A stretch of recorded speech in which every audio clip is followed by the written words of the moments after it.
Hi, Mark. Stephanie and I are so excited to have you on our show today to discuss the 29029 experience that you co-founded. I have to tell you, last year, I was climbing Ajax Mountain in Aspen, and I met a guy who was training for this. But at the time, I really didn't understand what he was talking about. We were asking him what he was doing at the top of the mountain, and he was explaining this to us. And we were kind of had never heard of something like this. So our group was a little bit, intrigued, but again, didn't think about it again after that moment. And then when Stephanie connected with you through Steve, and we started researching what it was and what you guys are doing, we were like, oh my gosh, this is so cool. And so we're just so pumped about it. And I'm turning 50 in April, and Stephanie's turning 50 a little bit after me, but not so far after me.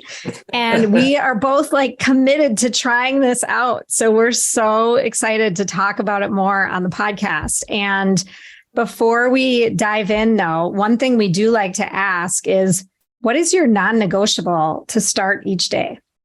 Time with my kids. So, yeah, I think making sure I get quality time with them, because I know they're going to be at home forever. And that's what makes me happy. So I want to make sure I get that with them to start the day for sure. How old are your kids? They're 13 and 11, two boys, Chase and Dylan. So they're a handful, but that's probably because I'm slightly mischievous and I encourage it. So we have a very active, chaotic, and fun household, I'd say. I love it. Yeah. Marty and I both have 3 kids. So. Yeah. And they're around, not far from your kids' ages. So yeah, it's a great time. Sure. Well, I love that you met someone at Ajax. I've hiked that trail numerous times, and the challenge of the trail as well as the altitude there is certainly a heck of a place to train for 29 and 29. So whoever you met should have been well prepared for whatever event they were doing last year for sure. Yeah, I don't even know. It was how you talk to someone on the top of a mountain. It was so random, the whole thing. But anyway, Mark, we would love to hear your story and how you went from business strategy consulting to dreaming up this amazing experience company that really allows, like-minded individuals to invest in their self-discovery and endurance and all these amazing things. Yeah, look, I'll give the very short version of, I've just been someone who's always pursued my passions, right? And when I was a management consultant, I worked with amazing people, and I learned a heck of a lot about professionalism and presenting and a lot of different ways to evaluate a company and honestly just work, right? At the end of the day, work with others, work with clients. I learned a lot, but it wasn't fulfilling for me. I didn't care about the subject matter, and I wasn't as heavily invested maybe as I needed to be in my client outcomes, quite frankly, and was pursuing things on the side. I've always kind of been an entrepreneur, always had side businesses or hustles, maybe before that was a popular term. And, through multiple different event companies and different event iterations, what I realized is that I really liked events that built community, and that I was best at serving fewer people at a very high touch point, very highly curated experience rather than serving the masses. And so 29 and 29 became something where, as I got into ultra endurance sport, I was a college runner, but I never ran a marathon until, the third leg of an Ironman, when you have to run a marathon to finish. That was my first marathon. And Wow. Yeah. And maybe that wasn't the smartest way to do it, but then did, 100-miler and things like that. And as I started seeing the value that I found in my life of having a really big goal, and just how the whole year was kind of centered around this event, became something that I felt like a lot of other people were interested in, but they didn't want to make a lifestyle change that it took to do an Ironman. They were intimidated by the distances of the ultra events. And yet I felt like so much of it was much more mental than physical. And so 29 and 29 was kind of a manifestation of wanting to create a community, wanting to serve fewer customers at a price point that allowed us to do what was truly best for the customer experience, not have to cut corners, not have to worry about sponsors. So there was a lot of thoughts around, the business model that went into this and really serving the customer first. And then lastly, giving people a story to tell. And I don't mean to make it sound simple, because I kind of had highs and lows over probably a decade of entrepreneurship before this really hit its stride. But I've had very supportive business partners that have just let me really build this and run with it. And I think that we've always focused on the customer experience first. And we've seen success from being really committed to our vision and our values that we set as a company. So, to summarize it, I guess I would say, I've followed my passions, but I've also always wanted to be involved in things that allowed others to find a better version of themselves and really support others. And it not being a race, and the format, for those that don't know, this is where we rent a high-end ski resort and you hike up it and take a gondola down over the course of 36 hours. And you attempt to hike the vertical gain of 29,029 feet, which is the height of Everest. And which makes this unique is that it's not a race. There's no first place finisher award. There's no age group finisher awards. There's no gender awards. This is simply something that is it's kind of a journey of self-discovery, and you self-score it. Every time you climb the mountain, you take our brand with cattle branding irons and you burn it into, reclaimed wood board, and you keep your own score. And, it's meant to be the opposite of the technology-driven world that we live in. Put your phone down. You don't need RFID chips and electronic timing. You can keep track of something in a different way. And I think it creates a much more visceral experience. And it's something that makes it much more memorable as well. Yeah, I didn't realize that, but that's how you tracked it. That's pretty cool. And so much of what you just said, it's like you've had all these different entrepreneurial endeavors, and that kind of led you to the ultimately co-founding 29029. And I know also you've been charity and just kind of giving back and creating these really strong teams of individuals. That's been kind of a big part, it sounds like, of what you've tried to establish with everything, and how that has, transpired into the success that you're having with this very curated experience for everyone. But can you talk a little bit about, before we dive into the ultimate endeavor here that we're going to talk about, just how, charity and giving back has been part of your culture, like the culture that you've been creating and just your experiences leading up to this point? Sure. Look, I've always been charitable to an extent, but I think I realized pretty early on in my career that my ideas and my time could be far more impactful than a check that I could write. And that's probably because I wasn't making much money and I couldn't donate much money at the time. But I kind of saw where leverage and scale could really come into play. And in the first event and concept that I had was to crown Wall Street's best athlete, right? And it was something that was a niche. There was a story around it. And all my peers worked on Wall Street and I was a management consultant. And it said, well, hey, if we're all going to get together, and most of my friends were in pretty high paying industries, all being on Wall Street, how do we use what we're doing for good at the same time? So let's set a fundraising minimum amongst ourselves to compete, right? And it was pretty high. It was lofty for us in our early 20s to set a goal of raising $10,000 a piece from our peer networks. And suddenly that became an event that, only had a few hundred people, but we were raising almost $2 million a year. And you kind of saw the impact of, tapping into a community that really wanted to give and doing it in a way that made it fun, right? We did it in a very unique style where it wasn't just donate for me. It was, hey, I'm going to set a goal.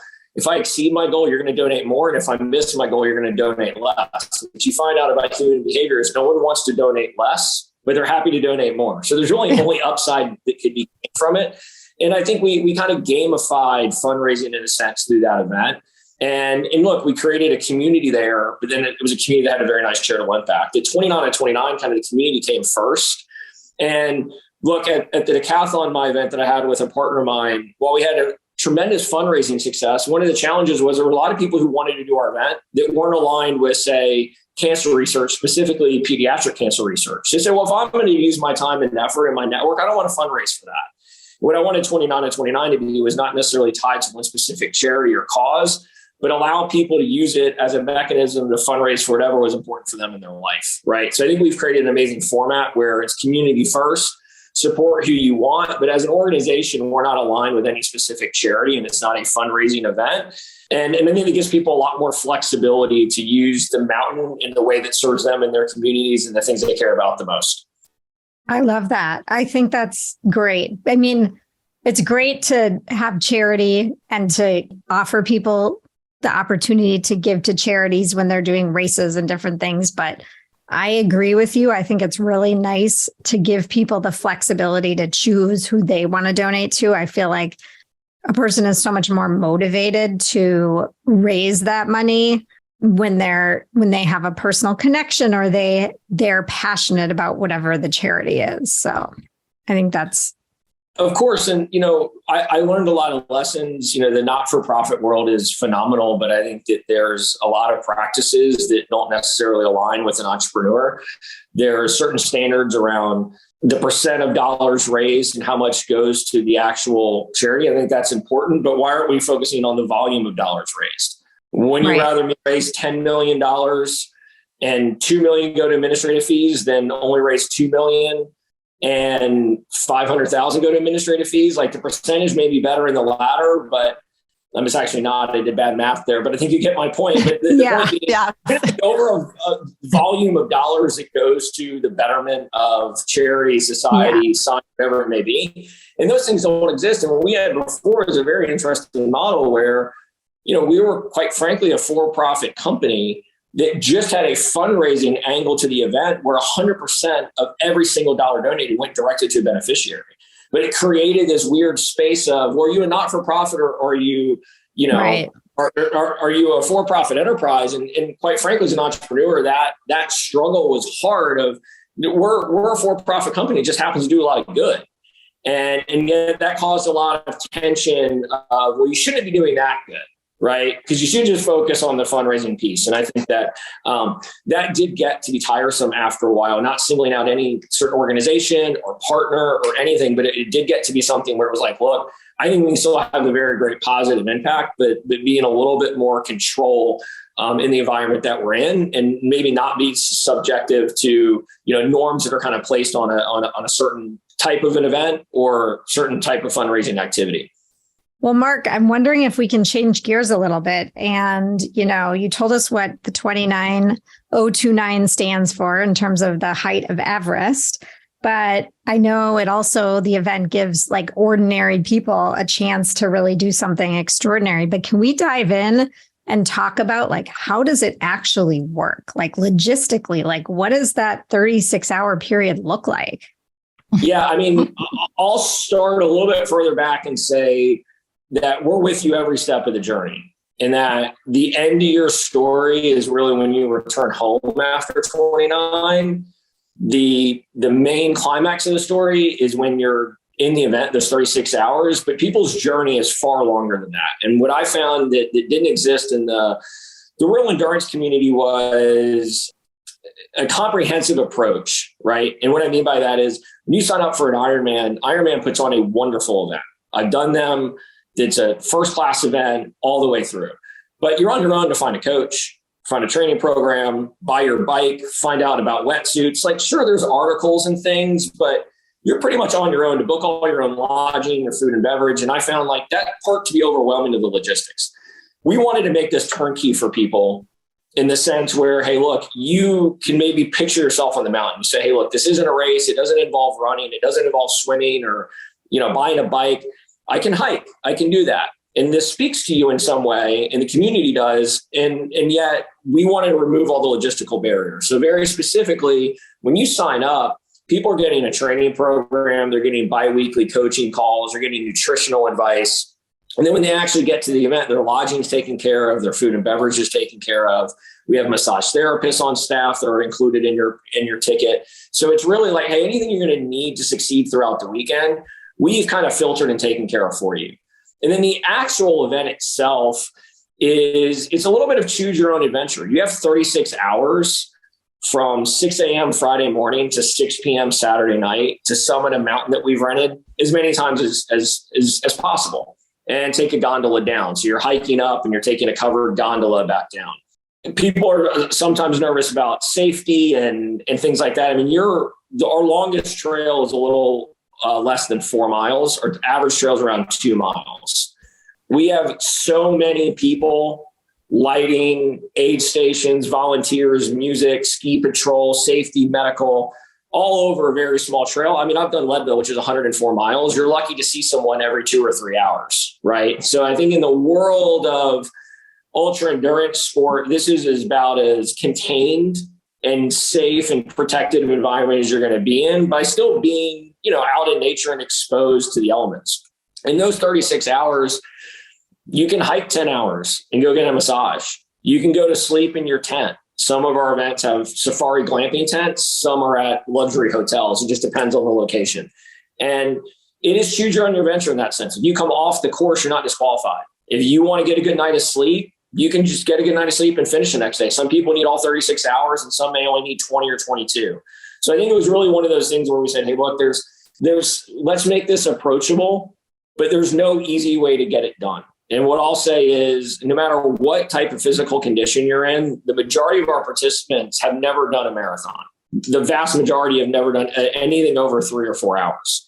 No matter how great an athlete you are, we had 2 Olympians from the 2016 Rio triathlon team. So if you think about Olympic triathlon, only 3 people in the entire country represent the U.S. 2 of them did our event in 2018. It still took them 17 to 18 hours, right? There's just not a shortcut to get this thing done. So that's not meant to be intimidating. It's meant to say if you have the grit and the ability to not give up on yourself and continue to work to something, you can finish. We had an 80-year-old man, Jim Fisher, finish last year that said it's frustratingly doable, right? He wanted to quit many times. If he kept moving forward, he could finish, right? And that's the best way I would describe it. It's frustratingly doable. And then you learn lessons you can apply to every other aspect of your life when you go home. I was just going to say, how hard is it when you say frustratingly doable, but are you taking one step in front of the other by the end, just barely making it up the mountain? Or is it people are chatting, kind of like a casual, leisurely hike up, and then they go down and then they go up? Look, I don't want to give you the caveat. It's different for everyone, but what I will say is for the average participant, there's going to be hikes where it all feels easy. You're having a conversation, you're eating food at the aid station, you're burning so many calories that you're like, you know what, I'm going to have a whole bag of M&Ms, or I'm going to do this, or whatever it is. Because at some point, fuel is fuel, right? Your body just needs simple sugars at the end of the day to keep moving. So maybe you're eating foods you don't normally eat. Maybe, you're having a Coke for the first time in a long time to get some quick sugar and some caffeine.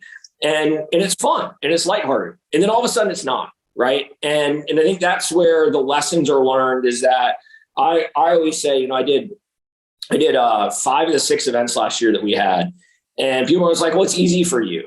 Well, there's a point in time where it's really, I won't cuss, it's really hard, right? At some point it just gets really hard. No matter where you're at, you're tired, you're bed on your feet, you want sleep, you don't want to eat anymore. You don't want to take another salt pill, but you need to do these things to keep your body moving. And what I find is the beautiful thing about it is because it's not a race, when you're at your lowest point, the people around you may not be. And they're encouraging because you're walking with them. Again, you're not running in a race. You're not riding a bike at 20 something miles an hour. You're able to have conversations with people, and you may get into shutdown mode. I don't want to talk, but there could be someone next to you that's inspiring you, and they're in their good moments. And I think that's the amazing thing, is that because the event lasts such a long time, you're able to see the benefit of not giving up on yourself. You're able to work through those low moments and be like, oh, wait, it's not going to continue to get worse. At some point, it will get better. And I think the most beautiful examples are the sun rises again. And some people stay out and hike all night.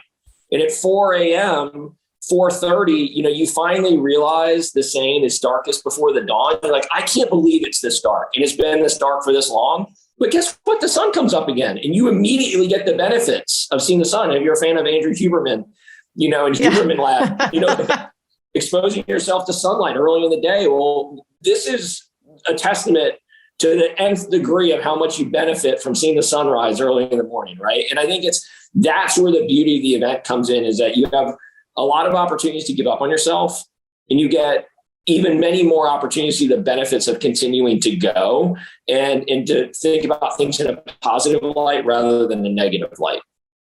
It almost seems like for 36 hours, you're on this emotional roller coaster of highs and lows. But then there's this community, this awesome community. And I'm sure there's probably people that have done it before.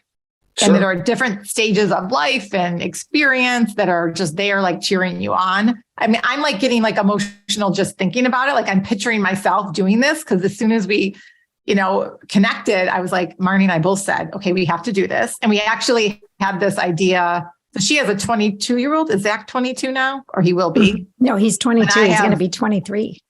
Oh gosh. Well, I have an almost 18-year-old. And so we said, both boys were like, oh, how cool would that be to do this with them? Like a mother-son experience. It will be. I like that you just said that. It will be. Not it could be. It will be. It will. You reframed it into We've had a handful of mothers and sons do it together. And it's incredibly impactful. We've had father-daughters.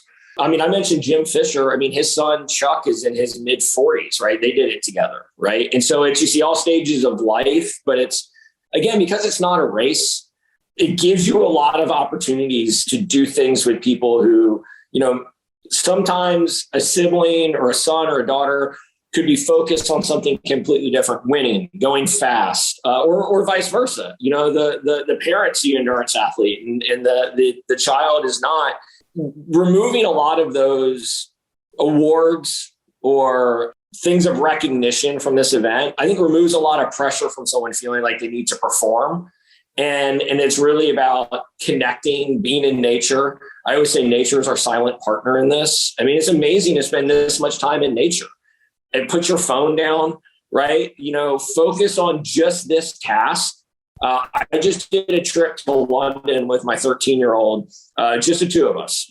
And we travel a lot as a family. But the benefits of just doing things that were just the two of us, not with my other son, not with my wife, and thinking about having that experience take place on a mountain for 2 or 3 days would be incredible. I get some of that because my family comes to most of the events, but seeing it play through and seeing the opportunity for both of you to do it with your sons would be something I'd highly encourage, because I know what it's done for people to get to kind of spend that quality time together and work through issues together, right? There's times when your son's going to need you and you're going to need your son. And I think that's powerful when those are the only things in life that you're really focused on right then, is the relationship and dealing with the problem at hand.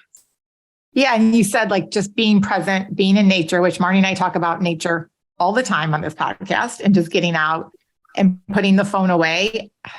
And I can't think of anything better actually, as we have this conversation, and then going through those challenges and supporting each other. And I think being vulnerable, especially for a mother and a son, could be really, really powerful. Switching gears a little bit, how does someone train for this? Because this seems a little overwhelming for a lot of the people out there that are not endurance athletes. And just speaking of myself, I've ran a half marathon and 10Ks, but other than that, that's kind of it, right? And I know you said there's all walks of life doing this, but how does someone even start? What's the duration that you recommend leading up to the event? Can you walk us through that a little bit? Yeah, our training programs are specific to each mountain, but they're all 5 months long, right? They're all 20-week programs, and we have 4 tiers to the program. So think about tier 1 being, I've never done anything. I've never run a mile. And tier 4 being, I regularly do marathons or Ironmans. And the idea is to build up through consistency the amount of time you're spending on feet. We do some strength work, there's stretching. Like I said, there's coaching calls where you can ask questions, you can interact with the coaches. You're going to learn a lot from the community. We have a private network and private group where you're surrounded by alumni who've done the event. You can get every tip from them. But really, you find that the real benefit of endurance sport training is it's cumulative, right? If you miss a workout after 3 months, you don't immediately go back to the beginning. You consistently get better. And I think this is an event that, really rewards those that just put in consistent work. And it's not a tremendous amount of time. You could be spending somewhere between 30 minutes to an hour a day. Whereas I can tell you, training for Ironman, it's really hard to do that. You need to spend closer to 2 to 3 hours a day to really want to finish an Ironman well. You need to be spending closer to 3 hours a day. That's not to say that there aren't days here getting closer to the event where you won't spend 6 to 10 hours on a Saturday hiking. We do have a couple of the bigger days. It's really important for you to get used to nutrition, time on feet, hydration over a longer period of time. But you're hiking in nature. I'm just trying to put that in perspective of your long days is not like going out and running 20 miles on the roads, right? If you're not a runner, it's okay. You don't have to run it all through this entire program. You're just going to spend more time walking, and that's okay. If you live in Florida and you don't have the ability to climb mountains, it's okay. Our finisher rate does not change based on location of country or access to trails or things like that. What you really find is that when you get to the event, it becomes how well can you react to the unexpected, right? Your stomach hurting, you don't want to eat. I'm unbelievably empathetic. I hope I've created an empathetic company and brand that really is inclusive and supportive. But guess what? If you want to finish, you have to eat. That's all it takes. And by the way, when you look at the best endurance athletes in the world, do you think they want to eat with their heart rate significantly higher than ours is on the mountain? No, they just figured out a way to do it. They still have the same GI issues. They're not robots. They've just realized, hey, if I want to attain this goal, there's certain sacrifices I have to make. And I think you learn that through training, but I can't stress enough how the avatar of our average competitor, no one's average, but is my wife. She never even done a 10K. She never run 6 miles in her life. And she put in the training for 5 months and finished an event in 2018. The first one she signed up for, she finished. It wasn't easy. She only had 3 hours left on the clock, right? And but did she do it again? She is not. She said she would never do it again, but that's interesting how just wondering. Body forget. She's talked a lot about doing another one. I think she got everything she needed from the first one, and she proved to herself she was capable of it and said, now I want to go and I want to be on the sidelines and I want to cheer. And recently it's been, who am I going to share this experience with again? Right. She did it with 2 of her girlfriends. And I think the bonds that are made through this are just absolutely incredible. And it's been, who of my other friends would I want to share this experience with and do it? And it's just starting to come back. I've seen, I make sure not to push. That's one of the reasons that we're still married. Smart. Yeah. Well, it took me a long time to realize that. Believe me, I made many more mistakes than I got right early on. But yeah, she'll be back. And then look, we see over a third of our participants repeat, which is a phenomenally high rate. And I think it speaks to the community and the environment that's created. It's kind of a cocoon of goodness, right? It's where you realize like there's good people in this world, and you see people be very vulnerable that are normally not vulnerable people. And when you ask for help, it can be very freeing. And when you give help, it feels really good. And I think we've created an environment where it's really encouraged to do both. I love that. So can we go back to the training for a second? So when I was, discovering and learning more about this, I was kind of envisioning, so I live in Minneapolis. We don't have mountains here. It's pretty flat. I was envisioning, okay, I guess I'll be walking on my treadmill at an incline of 10 for 2 hours. Like what does the training look like to someone who lives in a flat area where we can hike? There's flat miles and miles we can walk, but like, what does that look like? I'm just sure. First of all, time on feet is kind of the number one thing, right? Getting used to being on your feet and building up, your aerobic capacity. Secondly, the treadmill at an incline is unbelievably effective, right? And I'd say almost more effective than hiking, only for the fact that what you're doing in our event is only going uphill. And typically when you hike, you got to go up and down, right? So you're being very efficient in training your muscles. And lastly, it's strength exercises. We have people who live on flat land, don't have a treadmill, and they're doing leg thrusters, leg blasters, step ups. There's a lot of things you can do to build those muscles and build those stabilizer muscles to get you ready.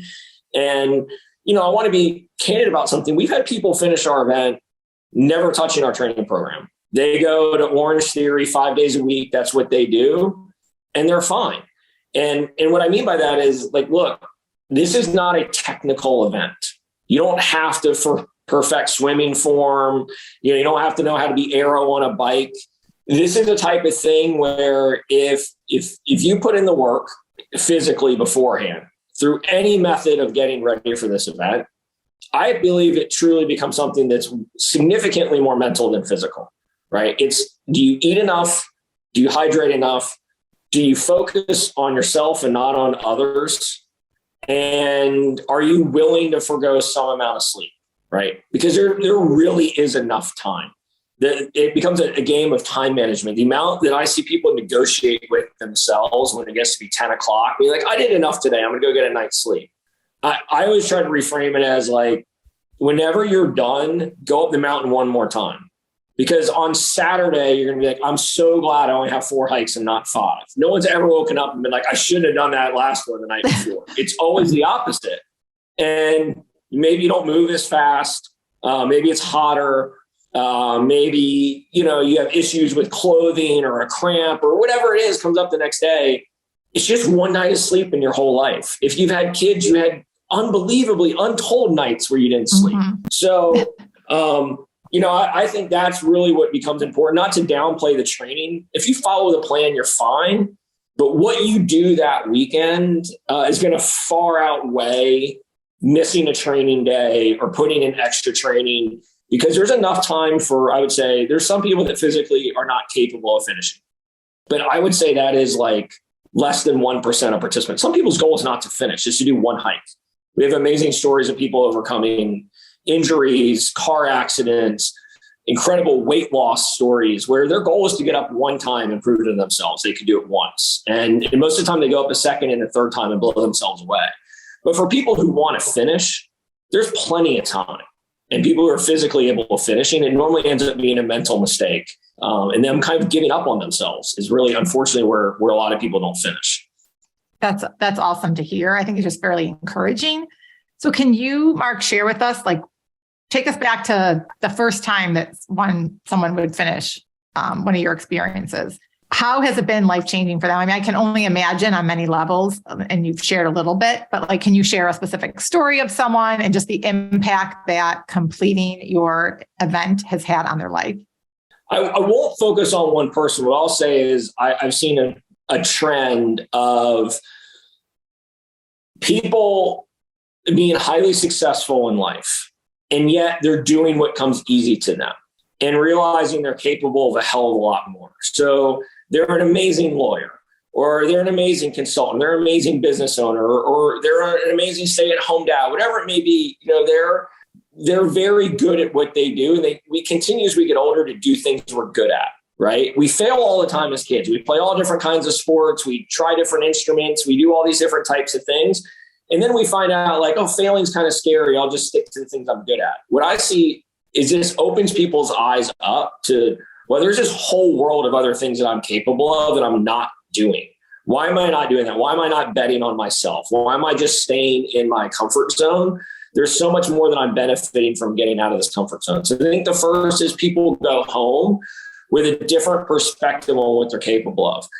I think another thing that people really walk away from is patience, right? And I've heard it time and time again of how much people could get derailed by an email, traffic, other types of things. And when you're in an event like this, you got to just be where your feet are. You can't think on your first hike, I have 16 more at Stratton. You'll become overwhelmed, right? So I think the patience is a second thing that I see a lot. The third is gratitude.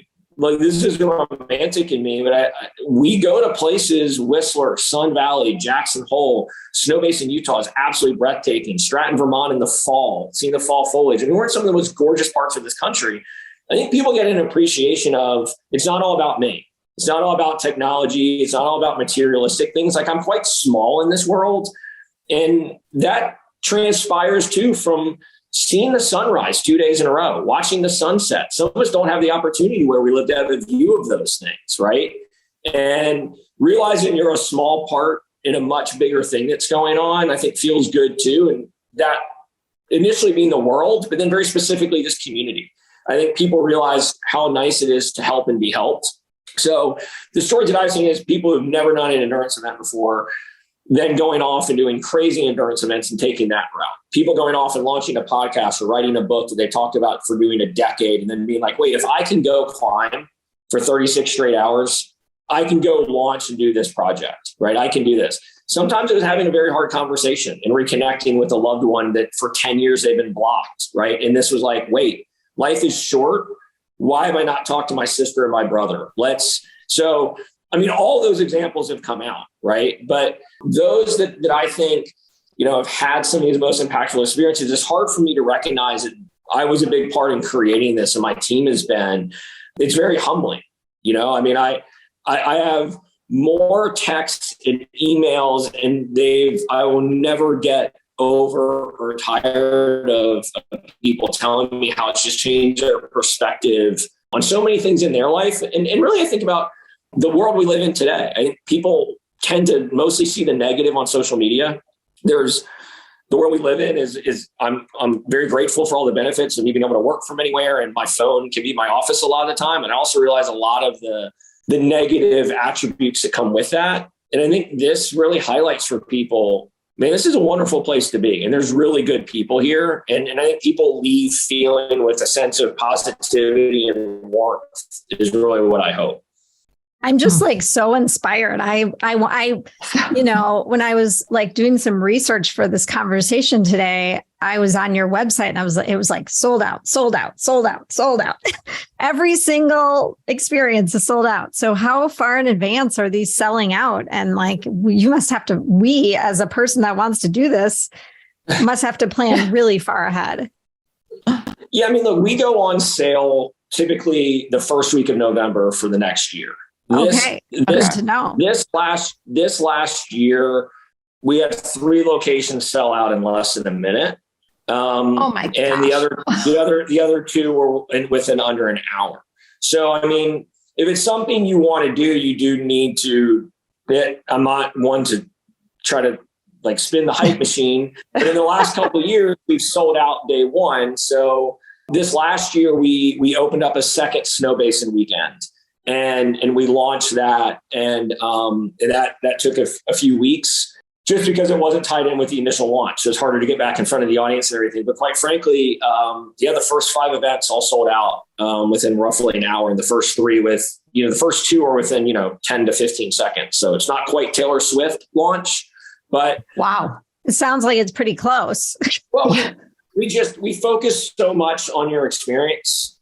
And look, a mountain can hold 5,000 people. We limit them to 275 because there's a lot of laws of numbers. And when you get above about 300 people, it changes. But over 3 and 4 days, you can really get to know the majority of people. And it feels like a big wedding in that sense. If you've been to a big wedding that lasted 3 days, by Sunday morning brunch, you kind of knew most people. And that's what takes place here. And I get nervous that if we put more people on the mountain, that changes. So we're very respectful of that. Yeah, that makes sense. And I think what you said when we started the conversation, this very intimate, curated experience is what you've created, and you don't want to take away from that. So Marnie and I will just really, whatever time that these tickets go on sale the first week of November, we'll have to like be on 5 devices at once, right? We communicate it pretty well. And I think what we've learned is, over the years, it's good just to have a plan. Don't have your heart set on one location, Right. Just be willing, like all of the locations are amazing. And when you have your heart set on, if we announce a new location we've never been to before, a lot of alumni are seeking to go to that too. So, I think it's the most important thing is realizing our experience is the same everywhere. What we put on as a team, we hold ourselves to the same standard. And, where you do it is certainly a part of the experience, no doubt, but, focus more on the challenge itself and what you're going to get out of it rather than just having your heart set on like, I'm only going to Jackson Hole. Jackson Hole is amazing. You should go to Jackson Hole without doing this event, right? Like I'm a huge fan of it, but if you're only willing to do our event there, that's a challenge, right? Whereas if you're willing to say, hey, I'm willing to go to other locations and look, Ironman saw the same thing. They had certain locations that were much more highly desired than others. All of ours are desired. I think it's just, you just need to be flexible in where you want to go if you really want to have this experience. Well, it's interesting because when I was looking at the different ones, I was wondering if there were some that were better for first timers versus, alum. And I know some of them have higher elevations, a little bit higher elevations, but it sounds like you're saying it doesn't really matter. Is that correct? I mean, look, it does. No, I don't want to be quoted saying it doesn't matter from a difficulty standpoint. Climbing from 6,000 feet in Snow Basin to 8,400 feet is harder than at Stratton Mountain going from, 2,000 to 3,600, right? There's just an effect of altitude without a doubt. At the same time, it's going to be dry. You're not going to have to deal with the cold. Right in Snow Basin, and some people much prefer that, and the terrain is dry. Whereas in Vermont, there's a much more difficult factor in getting up the mountain when it's full of mud and muck. Like every step is much harder. So I don't think there's just not an easy way to do this. There certainly would be a slight variance between finisher rates at the events, but it's also, I studied a decent amount of statistics in college. Like it's a small data set, right? So it's really hard to say, hey, 1 year over another, if there's more alumni in the field or more people who will have a goal of just hiking one time, they do skew the data a decent amount. I think at the end of the day, there's no shortcut. It's going to be hard. And that's really, as my partner Jesse says, like that's what you signed up for. You want it to be hard, right? So I think you got to lean into those challenges with wherever you sign up to do it. Do you have a favorite, like a personal favorite? I'm sure you love them all, but do you have like one that's just extra special in your heart? There's something really unique about Stratton. And that's just because that's where our first one was. I don't know if it's my favorite, but it's the one that I'm the most nostalgic about. Every time we go back there, it's just, I'm not knocking Vermont. Like it's a pretty place, but Whistler's just drop dead gorgeous. I mean, you hike through, this old growth forest, and then you come out and you think you're in the French Alps and you're looking at these jagged peaks everywhere. I mean, it's an awe-inspiring view. And I don't know, you get that in Vermont. You're at much newer lodges at some places. Sun Valley with the river going by is just insane. You're there in June and the weather's perfect. But there's something about going back to Vermont where it all started and really not knowing what was going to happen and seeing how much the event has transpired. And there's a lot of familiar faces there, right? The director of ops, the head of sales, the president of the mountain, the GM, they welcome us like family, and we're very welcome the other places too. But I just think the history that goes back with Vermont, certainly it feels good. It feels like we're going home a little bit when we go there.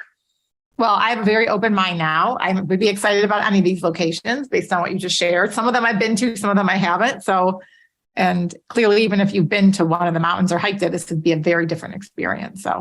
So Marc, I know our listeners right now are just probably super intrigued to learn more, of course, but even those that aren't maybe ready for this challenge, we'd love sharing with our audience just tips to maybe start hiking or just start a challenge. Like what's a challenge or something that they could do to help them get outside of that comfort zone and, experience life in a different way and disconnect and all the things that you shared today. Yeah, look, this is not a plug for 29. You got to sign up for something. You have to have an end goal in mind and put something on your calendar that scares you, right? And scaring you could be small, right? It could be like, I'm going to lose X amount of pounds by this date. I'm going to take my cholesterol level to this. I'm going to do whatever. You have to have something that's a guidepost. And so I don't think there's ever going to be a right time for this. I've realized a lot with endurance sport, even myself being like, oh, well, before I hire my coach again, before I sign a race, I'm going to start getting into shape myself, or I'm going to start doing these things. No, it never really happens until you actually sign up, put something on your calendar. So I think it's, make a commitment to yourself that you're going to do something because you don't know of all the other benefits that'll take place in life along the way. Right. And I'm no expert on health and wellness when it comes to what you should eat or how much you should sleep or what you should drink. Or I don't ever want to give advice to people in terms of, their nutrition or anything. But when you have something that means a lot to you and is a goal, you realize like how much waste you have in your daily life. Like these things you say, like, I don't have time to train. Well, somehow I found a way in 1 year to do my first Ironman and launch 29 out of 29. I never missed a kid's game or practice, right? So like, it's possible. I'm not superhuman. I just cut out a lot of garbage, right? Like you just cut away all these types of things of someone asking me, hey, Marc, can you go get drinks? And so it's like, I'm going to go for a walk for 2 hours. If you want to see me, meet me on my walk. So you can still network. You can still take a meeting. You just figure out a way to make it work into the things that are important in your life. And that's why I think you can't wait for the right time. There's no right time. Just sign up for something. And I realize like our event, you can't sign up for until November. Do something before then, ladder up to a big event. I just think it's important to start somewhere. And, even if it's starting small with something like take Athletic Greens every morning. I don't work for them. They're not a partner, but like, it just makes me feel good. Greens in my body to start the day before I have my coffee, right? Like there's just super small things you can do just take one call a day walking, right? Take one business call a day walking. Most people who are listening probably can work from home. Just take one call where you don't have to sit in front of the Zoom for 30 minutes and walk outside with your ear pods. Like, you'll just feel better that you weren't sitting at a desk. So I think there's just a lot of little hacks like that you can actually realize, oh, wait, I can actually train for this event while I'm working and I think better. I'm more clear outside. Just small things like that will go a long way. I love that advice. And last year I did a half marathon, and I remember when me and my friend had signed up for it together, I hadn't done one like the one previous to that I did was like 10 years earlier. So I was a little daunted by it because I hadn't really run a whole lot more than a couple miles. And just signing up was like motivating enough that we're like, okay, we're doing this. Like, we have to train. We have to get ready for this. So I agree with you so much. It makes it real. You can talk and talk and talk, but until you actually sign the dotted line, it's all talk. That's right. Yeah. And I think that the one line that you said was put something on your calendar that scares you. That is such great advice. And it can be applicable to, like you said, anything, any area. Well, we'll be putting November 1st on our calendar. Yes, with multiple alarms so we don't forget. Right. Maybe October 31st. So we have a heads up. Right. That's right. Totally. So Marc, where can people find you? How can they connect with you, sign up, get on your emails so that they can too sign up in early November? The easiest thing to do is just Google 29029. So just the numbers, 29,029 feet. That were the first link on Google.